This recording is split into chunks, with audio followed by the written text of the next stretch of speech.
And we're back to RGV History Revisited, a 30-minute show just about history in the Rio Grande Valley. I'm Marlene Rodriguez here at beautiful historical Texas Southmost College. For those of you just tuning in, I just gave the viewers a sneak peek of the history of Texas Southmost College, Fort Brown, and then we looked at the very fascinating Masonic Lodge in Brownsville. And now we're going to look at another historical building in downtown Brownsville, the Stegman building. What we're standing in front of is the historic Stegman building, one of the most interesting stories in the entire city of old historic Brownsville. Gustav Stegman was a larger-than-life figure, very enigmatic. He started, actually his life only spanned about 20 years in the United States, and within those 20 years he put in quite a lot of element.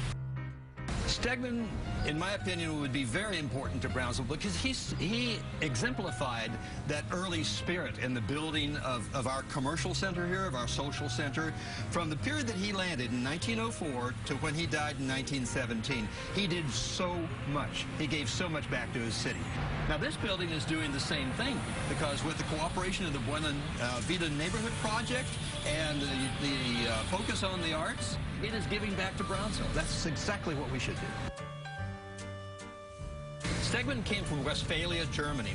He settled in central Texas, his family did, and then he went immediately out west to New Mexico. Now, that's where it gets very interesting.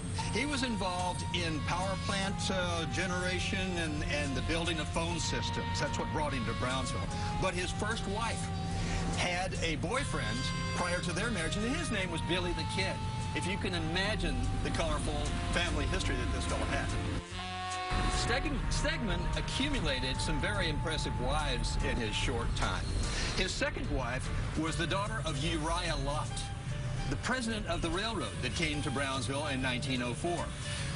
They built this building in 1910, and then he sold out his interest in the phone company to the predecessor of Southwestern Bell, and then they had their exchange here. Stegman left New Mexico. He went for a brief period up in Amarillo, Texas, where he built a phone company. He was the head. He was the electrical engineer at the time for that. Then he was brought down to Brownsville here in order to establish the phone company for Brownsville, which he did in 1904. With the coming of the train, Stegman tied that together with the running of the lines in order to build the phone company. Stegman's professional career was the likes of which you rarely ever see, and you wonder where he got his energy. He was the chief of the Elks Club. He was the head of the Bridge Commission in 1910 when they inaugurated the bridge. He was on about 15 different boards. That's to show how energetic he was. Now, at the end of that period, and we're going up into 1917, a tragic event happened, and it only happened about a block away from here. That was in the Putenet Pharmacy. Stegman, in 1916, fell over with a heart condition. That heart condition haunted him until his very last moments, which was about a year later. So we have a dynamic individual here that left us early, but he left a legacy, as you see behind us here. That's right. The old Stegman building is now going to be the Brownsville Performing Arts Center. That just opened earlier this month, and I'm sure everybody is really going to love it. I must say, when I looked inside that building, I couldn't believe that there was a bowling alley, a penny arcade, and other things in there, including a house. A very fascinating building. Next, after the break, we're going to take a look at an old building also in downtown Brownsville that is also going to be revitalized.